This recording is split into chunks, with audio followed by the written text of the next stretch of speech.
जय यीशु सहाय, जय मसीह।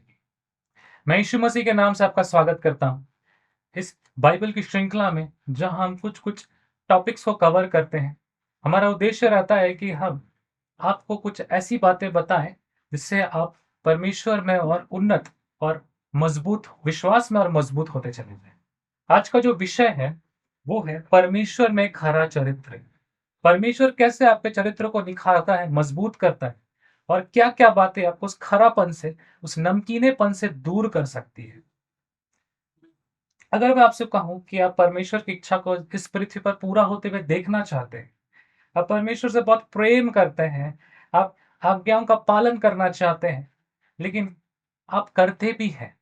आपने अपने पूरे जीवन काल में, आयु में अभी तक आपने कई बातों को प्रभु की ओर से सुना, पाया और सही पाया होगा, और आपने उसे पूरा करने की इच्छा भी रखी होगी और उसे पूरा भी किया होगा।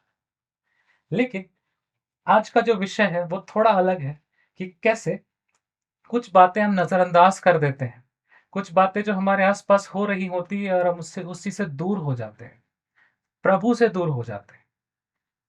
आप संसार में लोगों के साथ उठते-बैठते होंगे, संसार में लोगों के साथ खाते-पीते होंगे, लेकिन क्या आप जो प्रभु पर विश्वास करते हैं और अन्य जातियाँ जो परमेश्वर को जानती तक नहीं हैं, आप उनकी उन्नति को ज़रूर देखते होंगे, उनकी सफलताओं को देखते होंगे, उनके कार्य करने के तौर-तरीकों को देखते होंगे, और आपको कठिन नज़र आता होगा संसार के साथ चलना।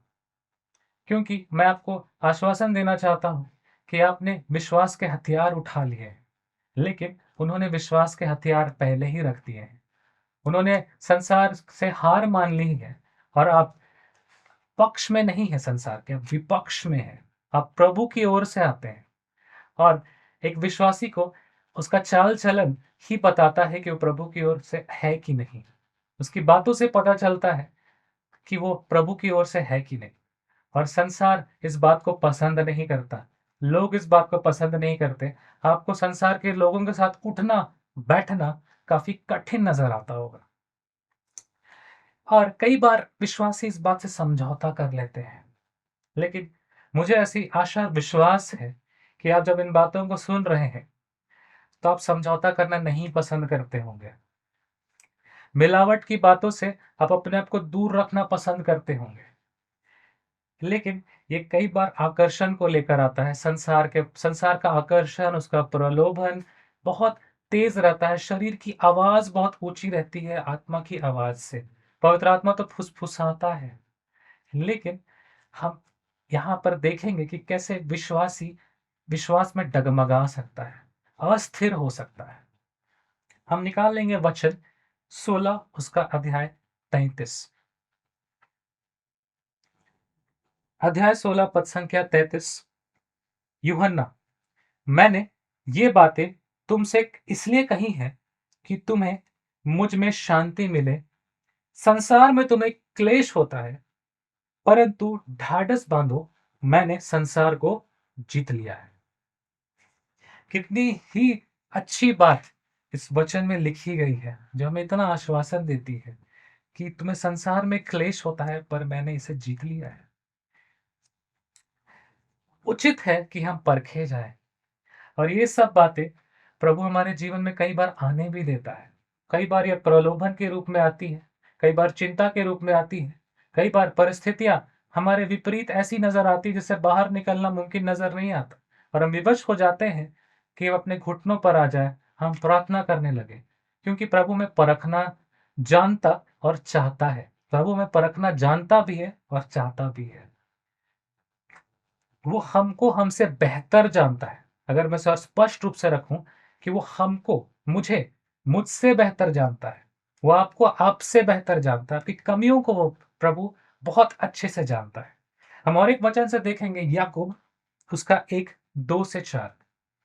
हे मेरे भाइयों, जब तुम नाना प्रकार की परीक्षाओं में पड़ो, तो इसको पूरे आनंद की बात समझो। यह जानकर कि तुम्हारे विश्वास के परखे जाने से धीरज उत्पन्न होता है।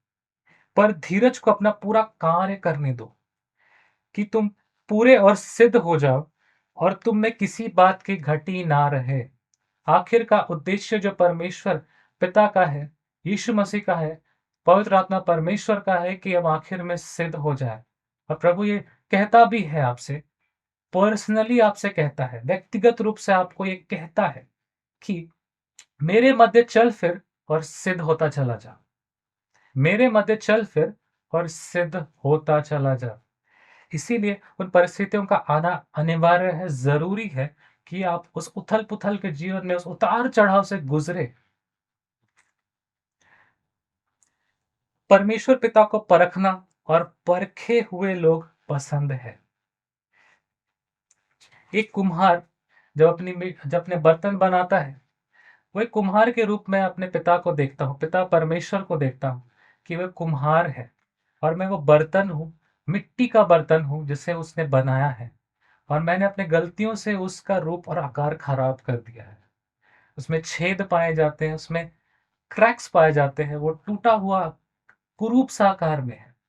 वो जिस उद्देश्य से बनाया गया था, उससे वो थोड़ा-सा अजीब हो चुका है। लेकिन पिता इतना दयालु है कि वो उसे दोबारा तोड़ता है। हाँ, मेरे प्रियो, वो तोड़ता है। आप वो घड़ा है, वो इस्तेमाल का बर्तन है जो मिट्टी से बना हो, उसे वो तोड़ता है, उसको अच्छे कुम्हार के समान, और उसे वो गीला करता है और उसे दोबारा से बनाता है और पहले से बेहतर बनाता है। वो पहले से ज़्यादा मज़बूत बनाता है। वो आपसे बहुत प्रेम करता है मेरे प्रियो। आपके जीवन में वो बहुत इंटरेस्ट लेता है। वो बहुत चाहता है कि आप उसे अपने जीवन में और ज़्यादा सम्मिलित करें, उसे और ज़्यादा मिलाकर चलें। हर छोटी-छोटी बातों को प्रभु से पूछें, ऐसा प्रभु चाहता है।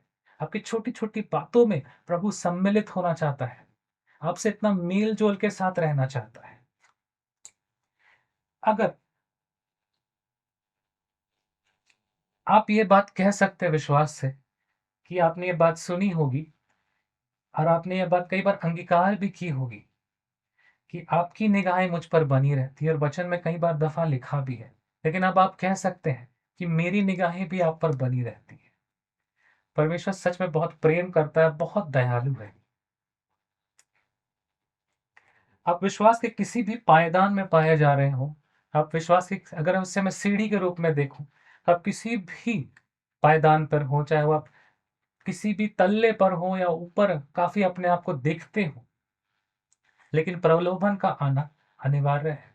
वो ज़रूर से ज़रूर आएगा और उचित समय से पहले कई बार विश्वासी उचित समय से पहले अपना कदम उठा लेते हैं। कई बार हड़बड़ा जाते हैं और ऐसा हो जाता है कि परमेश्वर ने उनके लिए उचित समय रखा है, उससे पहले वो सिद्ध होने के लिए अपने कदम बढ़ा लेते हैं और प्रभु का इंतज़ार नहीं करते। उसकी बाट जोहना उन्हें उचित नज़र नहीं आता और वो अपनी योग्यता को ज़्यादा समझ करके वो आगे बढ़ जाते हैं। और अब आत्मिक उन्नति को देखने के विषय में ही वे सब कदम उठाते हैं या संसार में उपलब्धि पाने के लिए कदम उठाते हैं और उनके अंदर ये बात चलती है कि अगर मेरे नज़र में ये बातें हैं तो मैं ये ऐसा क्यों ना करूं कि मैं ही अपने कदम बढ़ा लूं। मुझे तो वचन पता है, मुझे प्रभु की बातें पता है, तो मैं ऐसा क्यों ना करूं कि मैं अपने से उस वचन को पढ़ करके बिना प्रभु की अनुमति के द्वारा उस लड़ाई में वो कूद जाते हैं और कई बार वो विजय भी ठहरते हैं। प्रभु का अनुग्रह है कि प्रभु अपनी सुरक्षा बनाए रखता है। मैं उसे विश्वास को उस ढलान के समान देखता हूँ, जहाँ पर सब कोई चढ़ रहे हैं। किसी की गति धीमी है, किसी की गति ज़्यादा है। कोई आगे है, कोई पीछे है। हाँ, मेरे प्रिय।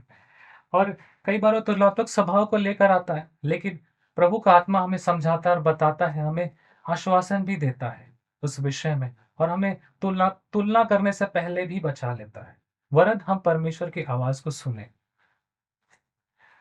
और इसमें परमेश्वर का सामर्थ्य बखूबी रूप से कार्य करता है। किसी के पास प्रभु का सामर्थ्य ज़्यादा पाया जाता है, तो वो बहुत आराम से सीढ़ी चढ़ता है, आराम से उस ढलान पर चढ़ता है।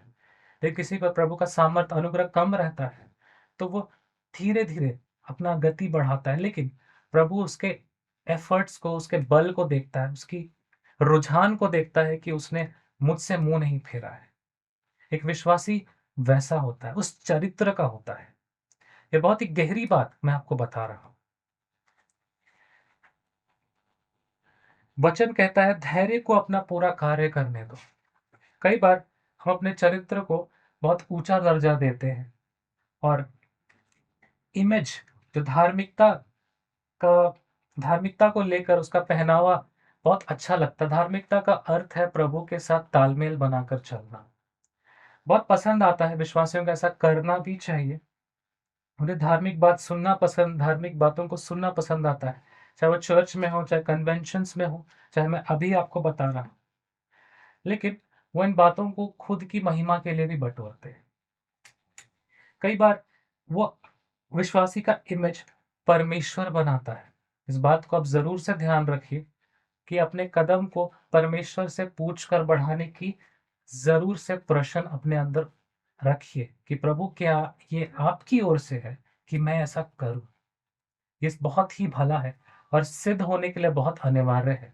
प्रभु ने हर एक को अपनी गति प्रदान की है और उसी गति के अनुसार पर उसे अपने आत्मिक जीवन को जीने की आवश्यकता है। और ये बात मैंने यहाँ लिखी भी है कि हमारा परमेश्वर व्यक्तित्व एवं चरित्र को भी बढ़ाता है। कैरेक्टर को भी बढ़ाता है। हमारा परमेश्वर पर्सनालिटी ही नहीं, वरन हमारे कैरेक्टर को भी डेवलप करता है। और ऐसा परमेश्वर जो आप यूसुफ के जीवन से भी देख सकते हैं कि कैसे उसे उसके जहाँ भी वो जा रहा था, उसे वहाँ का कार्य दिया जा रहा था। हम दाऊद के जीवन से भी देखते हैं कि उसने कैसे गोलियत को मारा। उसका कैरेक्टर, उसका चरित्र प्रभु ने बनाया, उसे राजा प्रभु ने बनाया, उस यूसुफ को प्रधानमंत्री प्रभु ने बनाया। प्रभु ने उसके चरित्र का निर्माण किया है, वरन कि वो परमेश्वर की गति से चले। एक बार उसे बंदीगृह में भी डाला गया था, वो चुपचाप से यूसुफ चला गया था। यूसुफ को बंदीगृह में डाला गया था और वो चुपचाप से चला गया था। कई बार हमें सहना पड़ सकता है, संसार की बातें हमें परेशान कर सकती है। कई बार प्रभु हमें चुप रहने को कह सकता है और इस बात से कई बार विश्वासी वंचित रह जाते हैं और अपने आप को प्रभु से दूर कर लेते हैं और अपनी योग्यता को ज्यादा समझ करके। और प्रभु कहता भी है कि तुम्हारी जो योग्यता है वो मेरी ओर से आती है। हाँ मेरे प्रियो, ये अद्भुत वचन है, आप इसे जरूर स्मरण रखिए और अपनी योग्यताओं पर घमंड नहीं करिए, परमेश्वर की योग्यता पर घमंड कीजिए। और ये भजनकार कहता भी है कि मैं अपने प्रभु के कार्यों पर घमंड करूंगा। प्रभु परमेश्वर को ढोंगीपना पसंद नहीं है। आपने कई बार व्हाट्सएप स्टेटस या मैसेजेस के रूप में लोगों के वचनों को देखा होगा, लेकिन आज जब आप उनके जीवन को देखने जाएंगे या उस मनुष्य के जीवन को देखेंगे तो वैसी बातें नहीं पाएंगे जो वचन के आधार पे है। इसलिए परमेश्वर को बार बार प्रेरित करता है कि आपके चरित्र को निखरने के लिए आपकी अच्छी बातें गुप्त में रखी जाए। आपकी प्रार्थना परमेश्वर गुप्त में देखता है और ये बात प्रभु को भला लगता है। वो आपको गुप्त में परखता है और कई बार आपको भीड़ में भी खड़ा करता है और सहने के लिए खड़ा करता है और आपके चरित्र को और मजबूत और बलवान करता है। उम्मीद है आपको ये बात आज समझ में आ गई होगी। परमेश्वर आपकी सहायता करे, पवित्र आत्मा आपके साथ हो ले। आप इस विषय में जरूर प्रार्थना करें और प्रभु में बढ़ते चले जाएं। Praise the Lord. जय मसीह की।